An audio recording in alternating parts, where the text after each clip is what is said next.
और इस वक्त की सबसे बड़ी खबर, बहुत बड़ी खबर, वॉर ब्रेकिंग के जरिए ईरान को दी गई डेडलाइन के खत्म होने से 1.5 घंटे पहले ही अमेरिकी राष्ट्रपति डोनाल्ड ट्रंप का देखिए बहुत बड़ा ऐलान सामने आ चुका है। तो देखिए 10 बिंदु का प्रस्ताव यहां पर हुआ और विवाद में देखिए कई सारे मुद्दों पर चर्चा भी यहां पर लगातार हुई है। ट्रंप ने 2 हफ्ते के लिए सीज फायर का ऐलान कर दिया है, यानी कि एक दूसरे पर बमबारी अब कम करते हुए यहां पर दिखेंगे। और खास बात यह है कि इजरायल भी इसमें सहमत हो चुका है।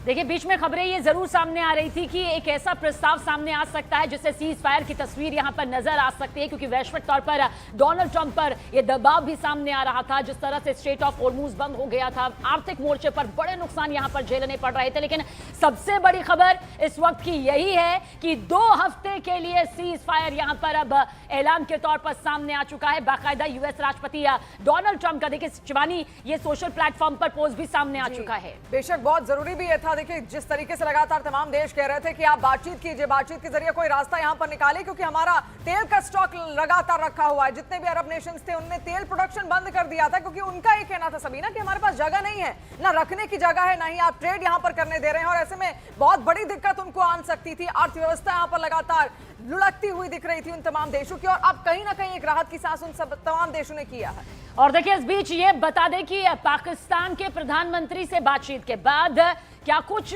सामने कहा यूएस राष्ट्रपति डोनाल्ड ट्रंप ने। उन्होंने मुझसे कहा कि आज रात ईरान पर होने वाले हमले को रोक दिया जाए, इस शर्त पर कि ईरान तुरंत यानी कि फौरन पूरी तरह और सुरक्षित तरीके से होर्मुज स्ट्रेट खोल दे।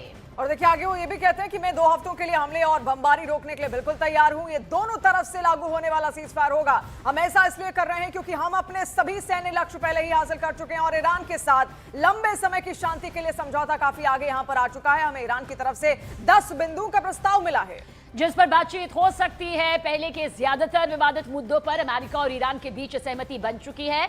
अब ये 2 हफ्ते का वक्त इस समझौते को पूरी तरह अंतिम रूप देने के लिए दिया जा रहा है। और देखिए आगे अमेरिका के राष्ट्रपति के तौर पर वो कहते हैं कि मध्य पूर्व के देशों की तरफ से भी मुझे खुशी है कि इतना पुराना मुद्दा अब सुलझने के करीब है, धन्यवाद। ये वो पोस्ट है जो अमेरिकी राष्ट्रपति ट्रंप की ओर से यहां पर निकलकर सामने आया। देखिए खास बात ये भी आप यहां पर जाने कि मिड टर्म इलेक्शन है नवंबर में, और ऐसे में बहुत बड़ा झटका ट्रंप को लग सकता था अगर और ज्यादा बॉडी बैग्स आते, या फिर ये जो युद्ध है और ज्यादा अगर खिंचता। और हमारे 2 सहयोगी इस वक्त हमारे साथ मौजूद हैं और स्टूडियो में हमारे सहयोगी शैलेंद्र वांगू भी मौजूद है, नीरज हमारे साथ है, और इजराइल की जमीन से इस वक्त हमारे साथ रिफत अब्दुल्ला भी मौजूद है। सबसे पहले रिफत आपकी तरफ रुख करेंगे, क्योंकि आपने पल पल की तस्वीर बेखौफ और जाबाज रिपोर्टिंग के जरिए पूरी दुनिया तक यहां पर पहुंचाई है। क्या अब भी आपको वही तस्वीर नजर आ रही है, क्योंकि सीज फायर का तो ऐलान कर दिया गया है? देखिए मैंने हेलमेट निकाल दिया है, बीपी वेस्ट निकाल दिया है, इस उम्मीद से कि वाकई में अब ईरान की तरफ से यहाँ पे मिसाइल नहीं आएंगे। हालांकि 1 घंटा पहले यहाँ पे सायरन बजी थी, लेकिन फटा कुछ भी नहीं। तो अभी लगता है कि शायद फिर से अभी 2 हफ्ते तक यहाँ पे मिसाइल नहीं बरसाए जाएंगे, क्योंकि दोनों तरफ से ये सीज फायर अनाउंस किया गया है। डोनाल्ड ट्रंप की तरफ से जब पोस्ट किया गया तो उन्होंने कहा कि 2 हफ्ते के लिए फिलहाल युद्ध को टाल दिया गया, और जिस तरीके से अब ईरान का भी रिस्पॉन्स आ गया तो उसमें अब कई हद तक, बहुत हद तक सच्चाई देखने को मिली है। यही वजह है, उसी उम्मीद से मैंने अब बीपी हेलमेट और बीपी वेस्ट निकाल दिया है। जी बेशक रिफत, हम चाहेंगे फिर भी आप महफूज वहां पर बिल्कुल अच्छे तरीके से रहे, क्योंकि एक एक रिपोर्ट आपने यहां पर हम तक पहुंचाई। और इसी के साथ देखिए इंटरनेशनल अफेयर्स लगातार हमारे सहयोगी शैलेंद्र वांगू, नीरज दोनों ही कवर करते आए। शैलेंद्र, आपसे समझना चाहेंगे कि क्या इसके पीछे भी कोई रणनीति हो सकती है ट्रंप की सीज फायर के ऐलान के पीछे, क्योंकि मिड टर्म इलेक्शन वहां पर है, ट्रंप खुद भी नहीं चाहते कि सीज फायर हो। आप किस तरीके से देख रहे हैं सीज फायर को? देखिए कहीं ना कहीं ये सीज फायर जो है दोनों देशों की आपसी सहमति से हुआ है, ईरान और यूएस के बीच में। हालांकि पाकिस्तान को इसमें क्रेडिट दिया जा रहा है, लेकिन ये देखना महत्वपूर्ण है कि अब तक ये कहा जा रहा था ईरान की तरफ से कि वो सीज फायर के लिए तैयार नहीं है, क्योंकि अगर सीज फायर होता है तो उस वक्त के दौरान यूएस और इजराइल दोनों मिलकर और तैयारी कर सकते हैं हमलों को और तेज करने के लिए। तो ऐसे में सीज फायर के लिए ईरान आखिर तैयार क्यों हुआ, ये बड़ी बात है। और वहीं साथ ही साथ जिस तरह से हमने देखा डेडलाइन जो है लगभग अब से आधे घंटे बाद खत्म होने ही वाली थी, उससे ठीक पहले करीब 1 घंटा पहले ये पोस्ट ट्रंप की तरफ से आता है, जहां पर वो कहते हैं कि सीज फायर 2 हफ्ते के लिए अब राजी हो गए दोनों देश, और जो मेन मुद्दा था स्ट्रेट ऑफ हॉर्मूज को खोलने को लेकर, उसको लेकर भी सहमति बन गई। देखिए लास्ट मोमेंट जिस तरह की डेडलाइन थी उससे साफ था कि ये जो पूरा मुद्दा है अब ये सिर्फ स्ट्रेट ऑफ होर्मुज के आसपास ही भटक रहा है। तो ऐसे में अब स्ट्रेट ऑफ होर्मुज को लेकर भी साफ कर दिया गया है ईरान की तरफ से कि उसको खोल देगा, लेकिन अब देखना ये होगा कि अगली बैठक बताया जा रहा है कि इस्लामाबाद में होगी। इस तरह की खबरें फिलहाल अमेरिका से आ रही हैं, तो इस बैठक में अब आगे क्या होता है ये देखने वाली बात होगी। लेकिन फिलहाल पूरी दुनिया के लिए राहत की बात यह है कि अगले 2 हफ्तों के लिए इस तरह जो हम पिछले लगभग 1.5 महीने के आसपास से देख रहे थे वो फिलहाल थम जाएगा। और देखिए बहुत सारी जो बड़ी हलचल यहां पर हमें देखने को मिली, ना सिर्फ राजनीतिक तौर पर, कूटनीतिक तौर पर, आर्थिक मोर्चे के तौर पर, बाजार के लिहाज से, अब उसमें एक बार फिर से वही संतुलन और बैलेंस आते हुए क्या नजर आता है। इन तमाम सवालों के साथ नीरज आपकी तरफ भी रुख करेंगे। रिफत हमें मौजूदा स्थिति बता रहे हैं, शैलिन ने हमें यहां पर बताया कि किस तरह से ये पूरी तस्वीर अब वैश्विक तौर पर एक बड़े असर के तौर पर नजर आती है। क्या कुछ आपको लगता है डोनाल्ड ट्रंप की तरफ से सीज फायर का ये ऐलान, लेकिन जो तलखी हमने, एक बड़ी खाई हमने यहां पर दोनों देशों के बीच खास तौर पर देखी है, क्या वो महज इससे भरपाई करती हुई नजर आएगी कि सीज फायर यहां पर हो चुका है? देखिए, इस सीज फायर से दुनिया को राहत मिली। ईरान और अमेरिका की बात करें तो उन्हें तो दो युद्ध के मोर्चे पर संघर्ष विराम की घोषणा की, लेकिन दुनिया को राहत मिली है क्योंकि वैश्विक दबाव से ज़्यादा वैश्विक प्रभाव जो था वो असर डाल रहा था ट्रंप और ईरान के युद्ध को संघर्ष विराम की तरफ तब्दील करने में। इस बात का जोर और दबाव बहुत ज़्यादा था ट्रंप पर भी और ईरान पर भी। ईरान ने 10 पॉइंट का जो प्रपोजल दिया था उसको ट्रंप ने मान लिया है, जो जानकारी सामने आई है। खुद ट्रंप ने भी अपने ट्वीट में इस बात का जिक्र किया और खुद ईरान की तरफ से आधिकारिक जो बयान आया है वो भी अपने आप में दिखाता है कि 10 पॉइंट प्रपोजल था, उस पे 10 अप्रैल से इस्लामाबाद में बातचीत होगी। दूसरी अहम बात कि अब से थोड़ी देर पहले ईरान के विदेश मंत्री अरागची ने एक ट्वीट किया है, उसमें स्ट्रेट ऑफ होर्मुज से जो भी वेसल्स यानी जहाज हैं तेल के वो पार करेंगे तो उन्हें ईरान से कोऑर्डिनेट करना होगा। लेकिन आपको याद होगा इससे पहले जो भी ईरान की तरफ से जानकारियां सामने आती थी उसमें साफ ये लिखा होता था कि दुश्मन देश और उनके समर्थक जो हैं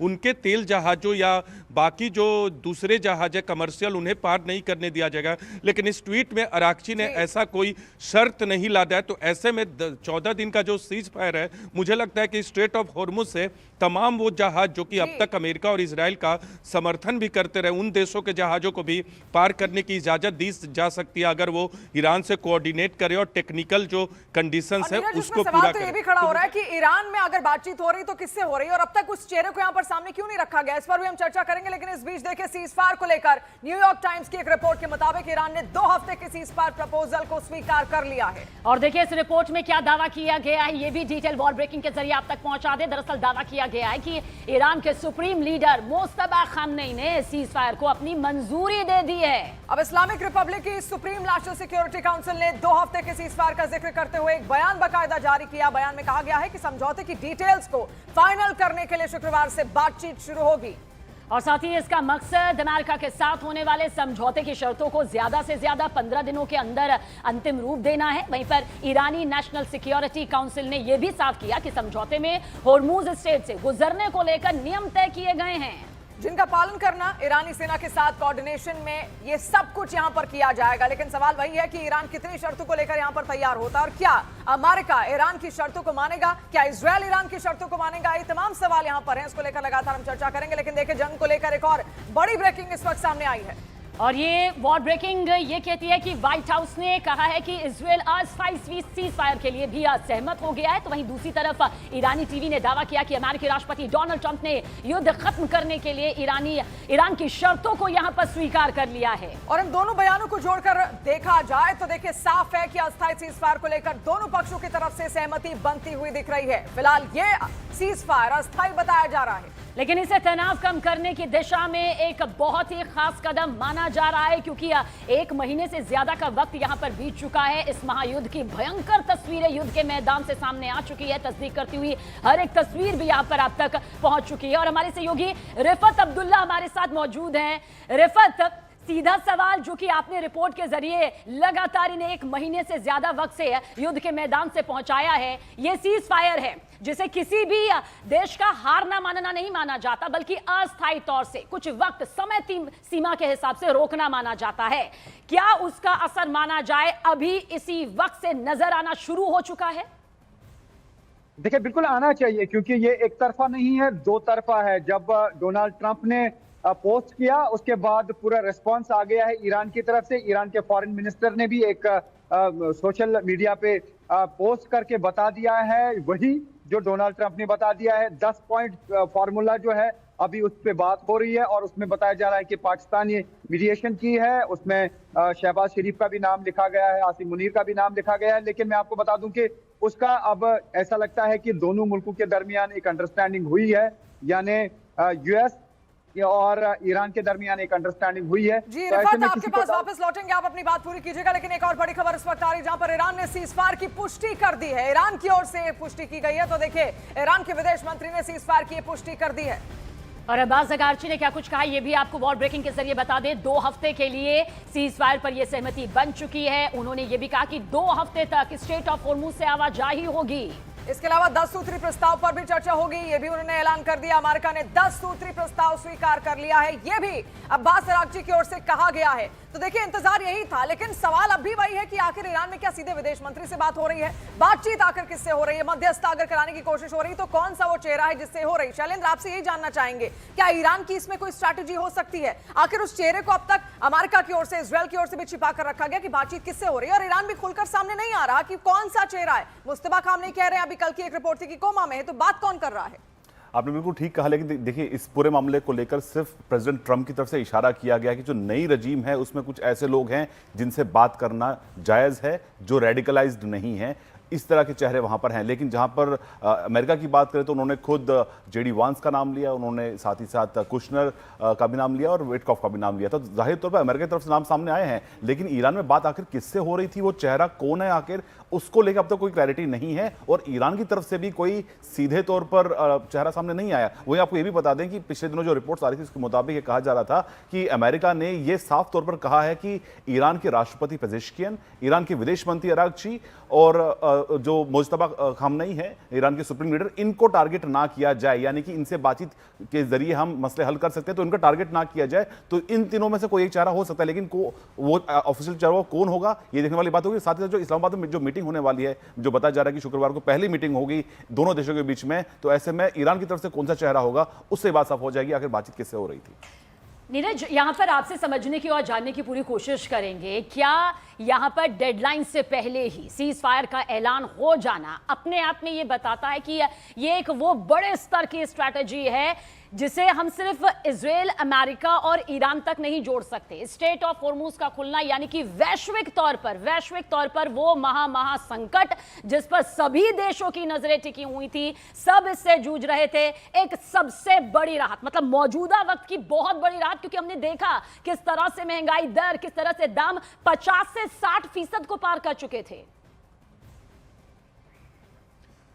सबीना, देखिए डेडलाइन से पहले अगर कहेंगे तो इससे पहले भी आपको याद होगा डोनाल्ड ट्रंप ने की 6 से 7 बार जो है डेडलाइन देने के बाद अपनी डेडलाइन को एक्सटेंड कर दिया था। और मुझे लगता है इस बार भी वही किया है उन्होंने, क्योंकि कल ट्रंप के बयान के बाद जो उन्होंने सोशल मीडिया ट्रूथ के जरिए दुनिया के सामने रखा था और पूरी दुनिया में हलचल मच गया था, लेकिन उसके बाद अमेरिकी राष्ट्रपति, उपराष्ट्रपति जेडी वेंस की तरफ से जो बयान आए थे उसमें कहीं ना कहीं सकारात्मक संदेश थे। तो मुझे लगता है एक बार फिर अपने डेडलाइन को एक्सटेंड किया, लेकिन इस बार का जो डेडलाइन एक्सटेंशन है उनका वो अपने आप में बहुत सकारात्मक है, क्योंकि इसमें रिजल्ट है। रिजल्ट ये है कि 2 हफ्ते के लिए दोनों देशों के बीच सीज फायर हुआ। आपसे थोड़ी देर पहले आप बातचीत कर रहे थे कि आखिर इसमें कौन वार्ताकार होगा ईरान की तरफ से। तो मुझे लगता है जो सिक्योरिटी काउंसिल के लोग हैं उसमें से कोई ना कोई लोग इसमें नुमाइंदगी ईरान की जरूर करेगा, चाहे विदेश मंत्री अरागची करे, IRGC के कोई कमांडर करे, ईरान के स्पीकर करे, क्योंकि ईरान की भी कोशिश होगी कि जब आप वार्ता में जाए, जब निगोशिएशन के टेबल पे जाए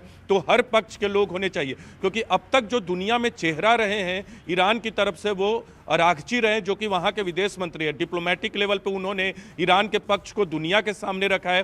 तमाम वरिष्ठ नेताओं से, दुनिया के अलग अलग देशों से उन्होंने बातचीत की है। तो जब अमेरिका के साथ बातचीत के टेबल पर जाएंगे, देखना होगा कि उसमें क्या इजराइल की भी नुमाइंदगी होगी। ये तमाम चीज़ें अपने आप में देखनी होंगी। इजराइल का कोई नुमाइंदा होगा इस बात की मुझे उम्मीद कम लगती है, लेकिन अमेरिका की तरफ से तो बड़े लोग होंगे ही जो अब तक ईरान के साथ निगोशिएशन करते रहे हैं, लेकिन ईरान की तरफ से कौन होगा ये अपने आप में देखने वाली बात होगी। लेकिन मुझे लगता है जो उनकी सिक्योरिटी काउंसिल है उसमें कोई ना कोई सदस्य होगा जिसकी अध्यक्षता राष्ट्रपति पेजेस्कियां करते हैं, लेकिन उसके अहम फैसले अली मुज्तबा खमेनेई के निर्देश पर लिए जाते हैं। जी बेशक रिफत आपसे समझना चाहेंगे।